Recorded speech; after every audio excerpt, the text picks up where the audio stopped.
Good morning, students. So let's start with today's biology class. In the previous class we have started with genetic disorders, in which we have discussed about two types of genetic disorders. So you know that genetic disorders is basically due to change in the genetic makeup of an organism. It can be either due to chromosomal mutations, chromosomal changes or abnormalities, or due to gene mutations. So chromosomal abnormalities, disorders we have already discussed in the previous class. Now we will start with the genetic disorders due to gene mutation. As I have told you, mutation is any kind of change, and gene mutation is when it takes place at a gene level, then it is called gene mutation. So these disorders are also called as Mendelian disorders. तो gene mutation की वजह से जो disorders होते हैं उनको Mendelian disorders भी बोला जाता है, क्योंकि मेंडल ने ही हमें जो टर्म फैक्टर या जीन जो है वो उसके बारे में बताया था, and that is why we will called it as Mendelian disorder. Okay, in this further there are two categories. First is autosomal chromosomal gene mutation and second is sex chromosomal gene mutation. Like in case of chromosomal abnormality disorders, we have discussed two types. One is autosomal chromosomal abnormalities and second is the disorders related with sex linked chromosomes. Okay, so here also if we will talk about gene mutation, तो जो gene mutation है वो autosomal chromosomes में भी हो सकती है या फिर सेक्स क्रोमोसोम्स में भी हो सकती है. उसके बेस पे वी हैव दीज डिजीजेस और disorders, genetic disorders that we are going to study in this topic. Okay, so autosomal chromosomal gene mutation includes, we are going to study these four: sickle cell anemia, thalassemia, phenylketonuria and cystic fibrosis. So these four are there which are on the basis of autosomal chromosomal gene mutation. As you know that in an human, if we talk about human or any organism, in its genome there are two types of chromosomes: autosomes and sex chromosomes. Autosomes are similar in both male and female. Sex chromosomes are different depending upon the sex of the organism, which we have already discussed in sex determination. तो इन this case autosomal chromosomal gene mutation में chances क्या होते हैं? दोनों mail और female में ये disorder होने के इक्वल चांसेस होते हैं. So let's see these disorders one by one. And the sex chromosomal gene mutation we will study two: haemophilia and colour blindness. So let's start with sickle cell anaemia first.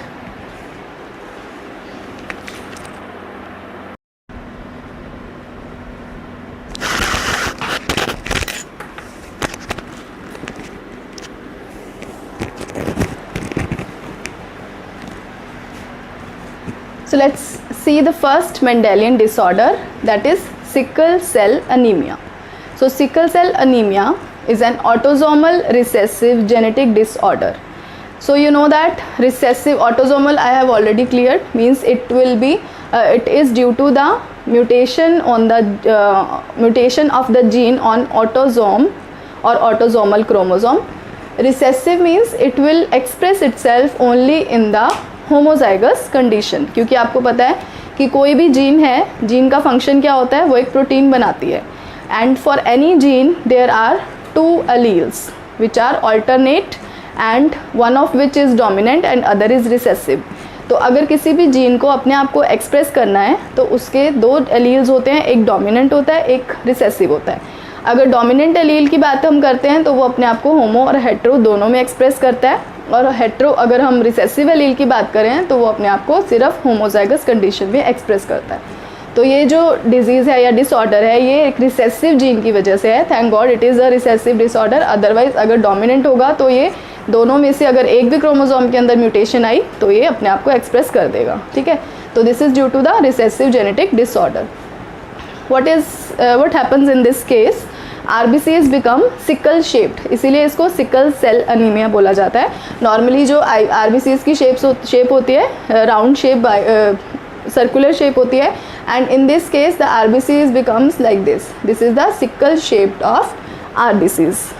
What happens to why this happens? What is the genetics behind this?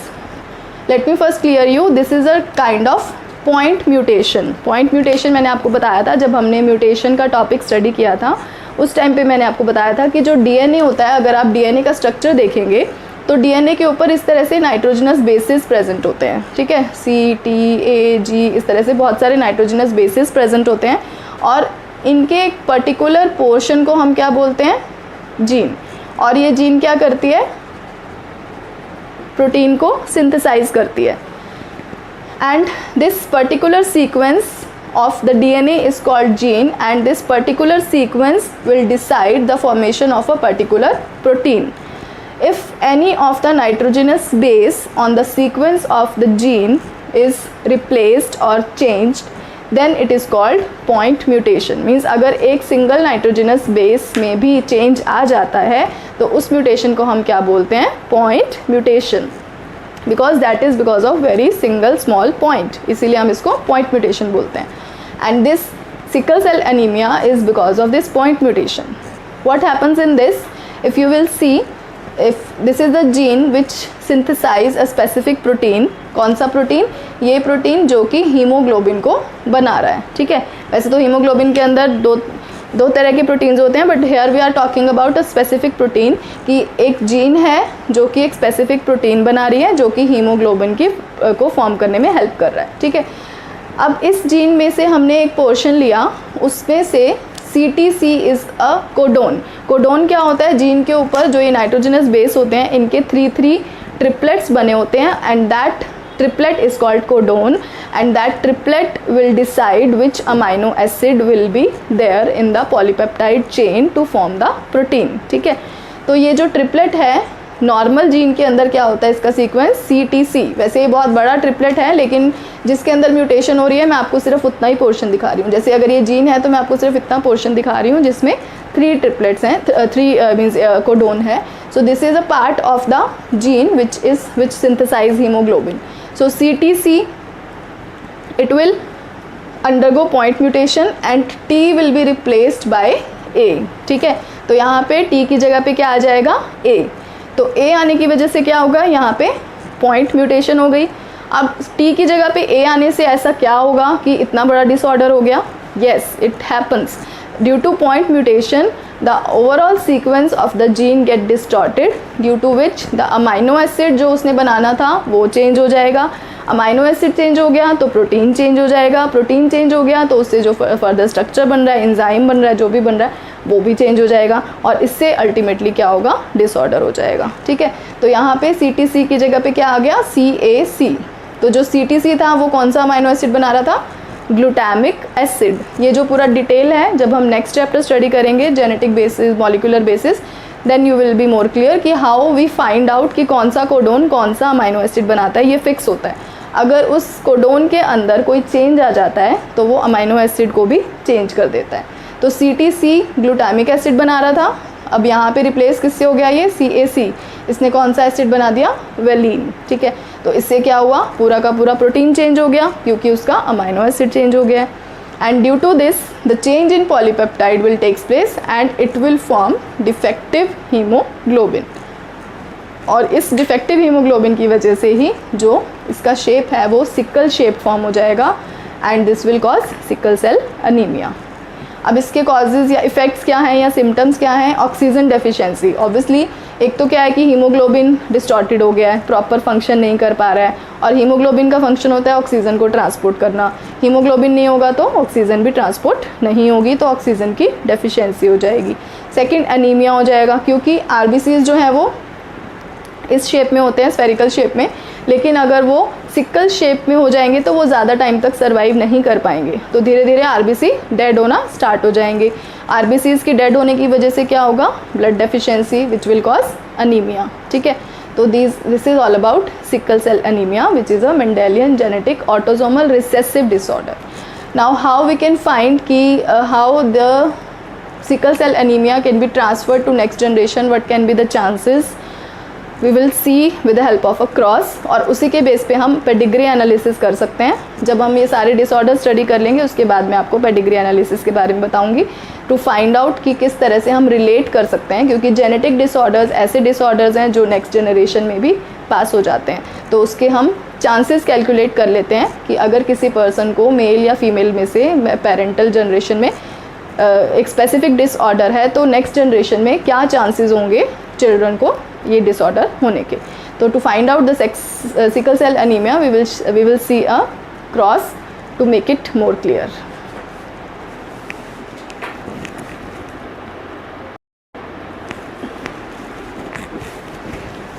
So to find out the inheritance of sickle cell anemia, let us see the genotype first. So HB represents the hemoglobin and A represents the normal red blood cell. HbA, HbA, it is the genotype which is in case of normal condition, because I have shown here both the alleles. For every gene there are two alleles. HbA, HbS, it is the person suffering from sickle cell anemia, या फिर इसको हम career भी बोल सकते हैं, क्योंकि career भी बोल सकते हैं और डिजीज भी बोल सकते हैं. रीज़न अभी बताती हूँ. सो HbS is the condition where the person is not able to survive. It will die in the childhood condition. ठीक है, childhood stage पे ही वो, not condition, at the childhood stage the child will die. He will not reach at the reproductive stage. So we will not consider it. तो इसको तो हम consider करेंगे ही नहीं, क्योंकि हम inheritance को study कर रहे हैं कि sickle cell anemia next generation में कितने chances हैं उसके transfer होने के. तो अगर हम HbA, HbS शो कर रहे हैं, it means it shows the person suffering from sickle cell anemia. और कैरियर ऑल्सो, कैरियर कौन होता है, जो कि स्पेसिफिक डिसऑर्डर के स्पेसिफिक जीन को आगे लेके जाता है, उसको हम कैरियर बोलते हैं. ठीक है, तो यहाँ पे मैंने एक नॉर्मल सी कंडीशन दिखाई है. You can have different situations like the first generation, parental generation, male is normal, that father is normal, it means it has HbA, that is a normal condition. Female is sickle celled, female is suffering from sickle celled anaemia, it means she has HbA, HbS, क्योंकि अगर वो HbS होता तो वो childhood stage में ही death हो जाती है उसकी. But here we are showing the next generation, so it means if it is written that the person is suffering from sickle cell anemia and if you want to see the next generation of that person, it means they are talking about HbA, HbS, क्योंकि HbS, HbS तो बहुत severe condition हो जाती है, इस condition में person survive ही नहीं कर पाता है. ठीक है, so here you can see the gametes formed will be HbA, HbA, HbA, HbS. Now to find out the conditions, the situation, the first what will be the possibilities, वही हम Punnett square draw करेंगे या हम directly इस तरह से cross करवा सकते हैं. तो क्रॉस करवाने से we have found HbA, HbA, HbA, HbS, HbA, HbA, HbA, HbS. So this is the normal, this is diseased. Normal, diseased means 50% chance will be normal, 50% will be diseased. Second case आता है कि अगर father भी diseased है और mother भी diseased है, दोनों सिकल सेल से सफ़र कर रहे हैं, तो इसमें गैमेट्स क्या बनेंगे, HbA, HbS, HbA and HbS. और नेक्स्ट जनरेशन क्या होगी, HbA, HbA, HbA, HbS, HbS, HbS, HbA, HbS. So there will be chance, only 25% chance of having normal baby. This is diseased baby. This is completely sickle cell, suffering from sickle cell anemia and will die in childhood, and this is also diseased. Means 25% normal child chances and 50% sickle cell, and 25% is the chance that the child will die at the childhood stage only. Okay, so this can be there can be the different situations. On the basis of this you can find what can be the chances of getting this disease to be transferred to next generation. Okay, so this is all about sickle cell anemia. Let's see the next Mendelian disorder, that is thalassemia.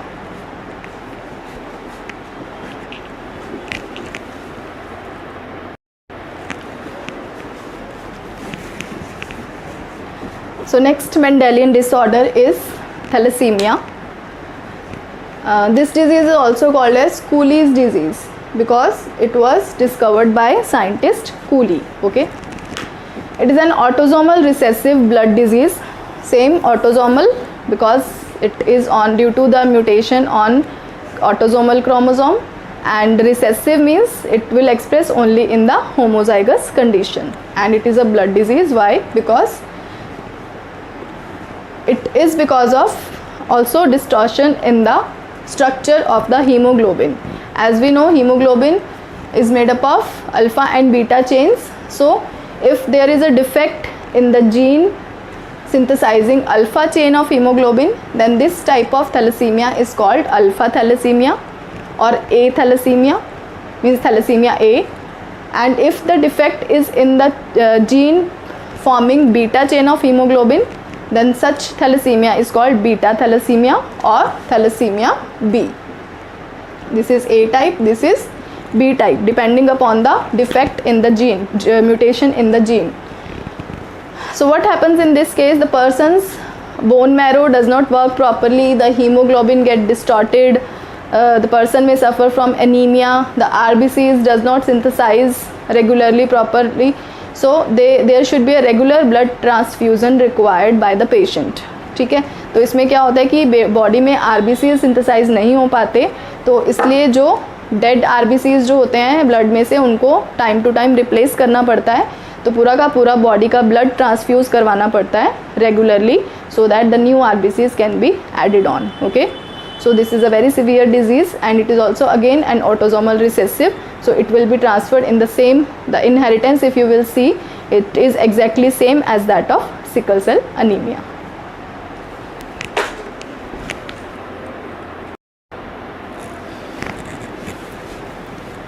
So the next Mendelian disorder is cystic fibrosis. It is also abbreviated as CF. It is an autosomal recessive disorder, can be either in infants, child or adults, young adults. It is also because of the mutation, point mutation on the gene on chromosome number 7. So chromosome number 7 के ऊपर एक gene होती है जिसके अंदर defect आ जाता है. वो जीन क्या करती है? एक ग्लाइकोप्रोटीन प्रोड्यूस करती है पेनक्रियाज में. ठीक है, if this mutation occurs, then the defective glycoprotein will be synthesized by this chromosome number 7. ठीक है, जिससे क्या होगा? पेनक्रियाज प्रॉपर फंक्शन नहीं कर पाएगा. It will block the secretion of pancreas. तो पेनक्रिएटिक जूस जो है वो प्रॉपरली सिक्रीट नहीं हो पाएगा, which may cause problem in digestion. Okay, symptoms, the most important is that the sodium potassium or sodium chlorine balance will be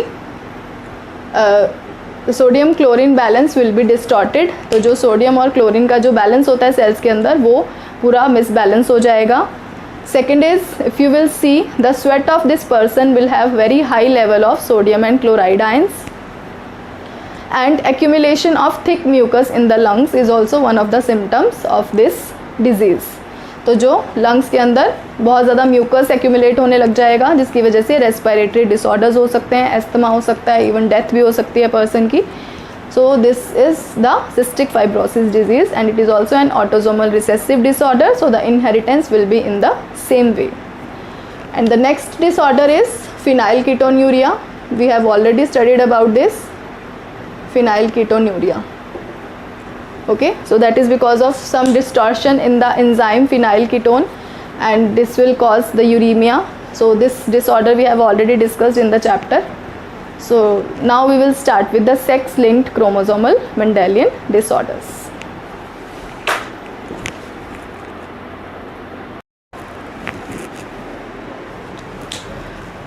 So the next genetic disorder is sex linked disorders. They are also called X-linked disorders. Why is that so?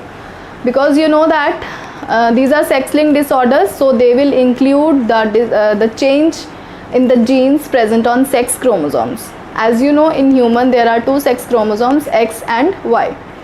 If we compare the size of X and Y, the Y is very very small in size, and it has rare genes. Very less number of genes which are functional are present on Y chromosome. Even the genes which are present are, most of the genes are non functional. तो जो ज़्यादातर अगर हम sex chromosomal jeans की बात कर रहे हैं, तो वो हम किसकी बात कर रहे हैं, हम एक्स क्रोमोसोम की बात कर रहे हैं, क्योंकि वाई क्रोमोसोम बहुत छोटे साइज़ का होता है और उसके ऊपर बहुत कम जीन्स प्रेजेंट होती हैं। टोटल 46 क्रोमोसोम्स में से जो वाई क्रोमोसोम्स है उसके ऊपर सबसे कम जीन्स होती हैं।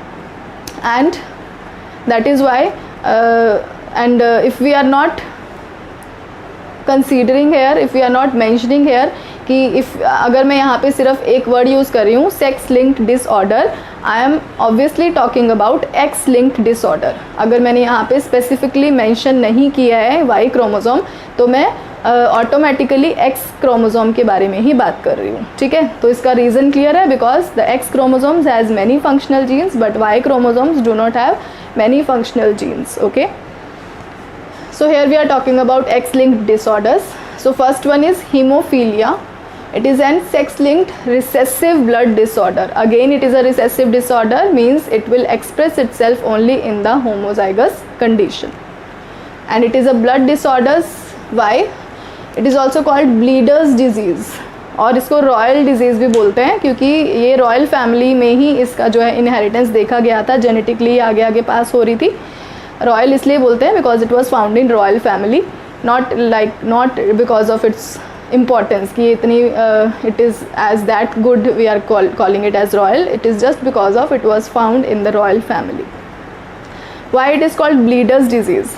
Because in this case what happens, haemophilia में क्या होता है कि the person's efficiency to clot blood is reduced, ठीक है। ऐसा क्यों होता है? क्योंकि हमारी बॉडी में जो ब्लड क्लोटिंग होती है उसके लिए कुछ फैक्टर्स होते हैं, रिस्पॉन्सिबल प्रोटीन्स होते हैं जो कि ब्लड क्लोटिंग में हेल्प करते हैं। अगर वो protein, because you have studied the full process of blood clotting in class 11, so if you will find that the blood clotting factors, they play very important role in clotting of blood. If they will not work properly, then there will be difficulty in clotting of blood. So in this case there is a mutation in the gene synthesizing blood clotting factor 8. तो वैसे तो haemophilia दो type का होता है, एक blood clotting factor 8 की वजह से फंक्शन नहीं हो पाता तब, या फिर ब्लड क्लोटिंग फैक्टर 9 की वजह से, बट बेसिकली हम यहाँ पे सिर्फ इसी को स्टडी करेंगे। So here is because of the mutation in the gene synthesising blood clotting factor 8। तो अगर ब्लड क्लोटिंग फैक्टर 8 नहीं होगा तो प्रॉपर ब्लड क्लॉट नहीं हो पाएगा। तो अगर थोड़ा सा भी बॉडी में वूंड हो जाता है या स्क्रैच हो जाता है तो वहाँ से बहुत ज़्यादा ब्लीडिंग होती है, इसलिए इस डिज़ीज़ को हम ब्लीडर्स डिजीज़ बोलते हैं, क्योंकि वहाँ पे क्लॉटिंग नहीं हो पाती इसलिए। Now if you talk about the inheritance of this disease, now let's see the genotype first. XX is the normal female, you know that 2 X chromosomes are there in the normal female.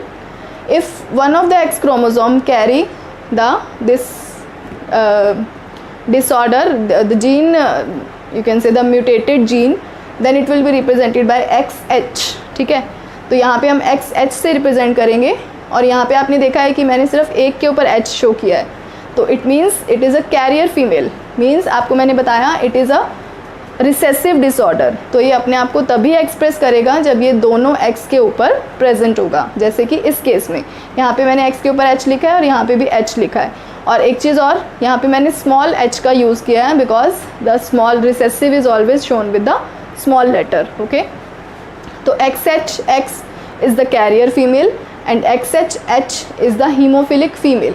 यहाँ पे we have called it as carrier female क्योंकि it acts like a carrier, ये सिर्फ जो haemophilic gene है उसको transfer करने का काम करेगी, बट ये सिम्टम्स शो नहीं करेगी क्योंकि ये जीन अपने आप को सिर्फ रिसेसिव कंडीशन में, होमोजाइगस कंडीशन में ही एक्सप्रेस करती है, ठीक है।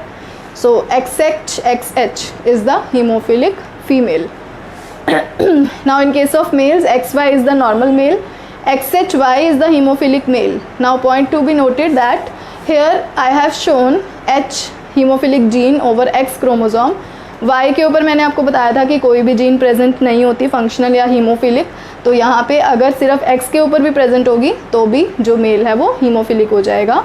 तो अगर आप दोनों को कंपेयर करेंगे तो जो इस टाइप के डिसऑर्डर्स होते हैं, sex linked recessive disorders, there will be more chances of such disorders in case of mails.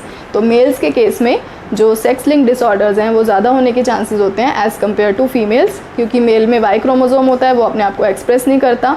और सिर्फ एक्स के ऊपर अगर जीन प्रेजेंट हो भी जाएगी तो भी वो अपने आप को एक्सप्रेस करेगी, क्योंकि यहाँ पे कोई डोमिनेंट अलील नहीं है उसके पास, इसलिए यहाँ पे ज़्यादा चांसेस होंगे।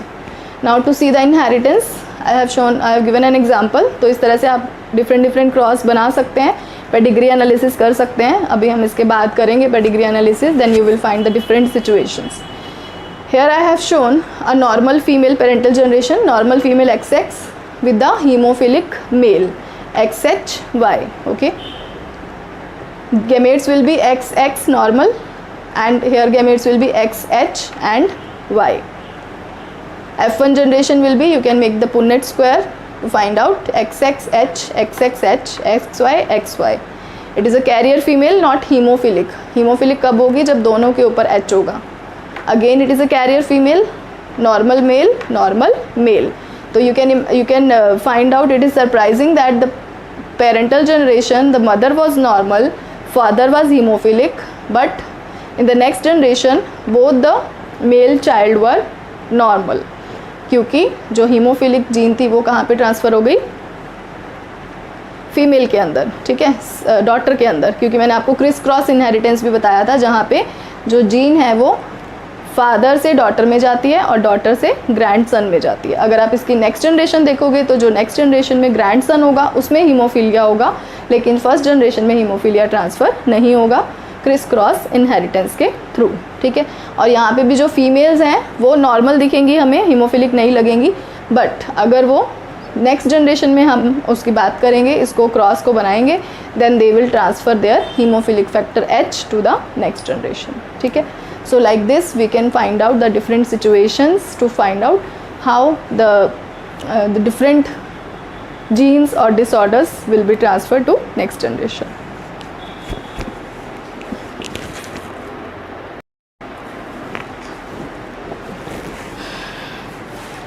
So the next X-linked chromosomal genetic disorder is color blindness. It is also an sex-linked recessive disorder, means it will also express itself in the presence of in the homozygous condition only, like that of hemophilia, ठीक है। It is also called as red-green color blindness because the person is not able to differentiate between red and green color, ठीक है।